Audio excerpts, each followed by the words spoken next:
I think the question on the table is, where do manufacturers and distributors start today in understanding true customer experience and how to implement a new and improved experience for their customers and their end users?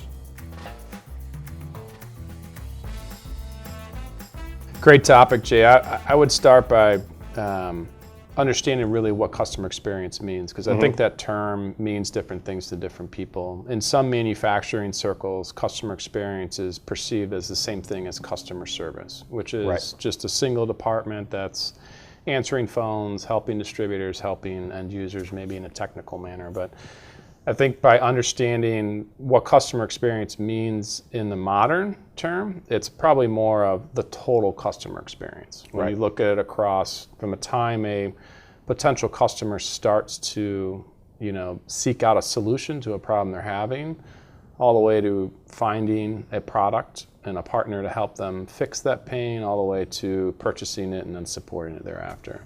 So from a manufacturing and distribution standpoint, the more you can map out that total customer experience and the journey that they have, you can start to figure out what you can do as a manufacturer and distributor within each stages of that total customer experience, right? And figure out where you might have gaps and where you can strengthen your level of interaction with potential customers at every point across that journey. No, it's a great point, and I think that's spot on.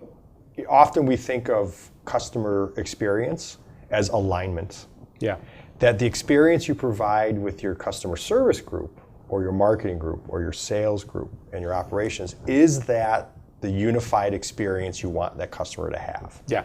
Right? To have great sales and vomit with your operations, or your operations is on, doing wonders, and the education and information coming out of the organization is garbage, is effectively wrecking your customer experience. Yeah. And so that alignment across the organization and deep understanding of what that whole experience will look like, I think is absolutely critical in today's market.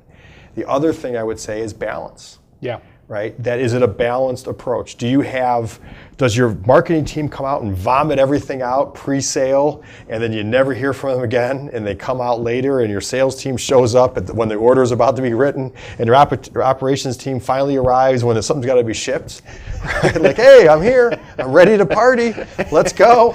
Yeah. I think balance is that all the functional groups of as a manufacturer and a distributor are collectively working together to provide a unified customer experience. Yeah, no, that's a great analogy, Jay. But I think to make this more realistic to our listeners, like, how do they get started with doing something like this?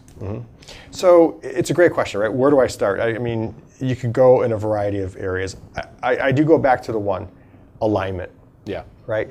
Let's get corporate alignment. Let's get distributor alignment. Everyone get aligned on the same common goals and objectives and experience. Yeah. Right? So one, let's get alignment on what it is we want to do. Two, let's set that experience criteria. Let's understand what it is we're going to deliver and be exceptional at. You don't have to be exceptional at everything. You don't have to be the number one company or distributor at all parts of every experience. Right? Whether it's social or digital or in person or what have you. Yeah. Pick your path. Be exceptional and good at that. Right? And then fill in where you need help and support from there. Yeah. So I start with those two. Alignment, and start with your company on what they do well and where you can create that value. Yeah, and a starting point we see often, Jay, is when a client is looking to make investment into their business. Their question is, if I'm going to invest X amount of money, where do I invest it, and what type of return do I get, and what's the impact it's going to have? And nowadays, that investment comes into, hey, we need this new digital system, or we need this new software product, or this new tech product.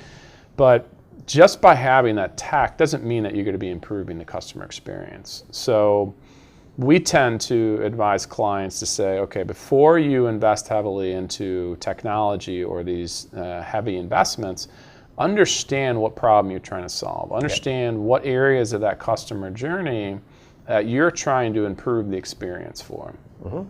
That's right. And having a deep understanding of that, and really being able to understand the most efficient, cost-effective, impactful way to solve it and deliver that is going to be critical to how you go about delivering that experience.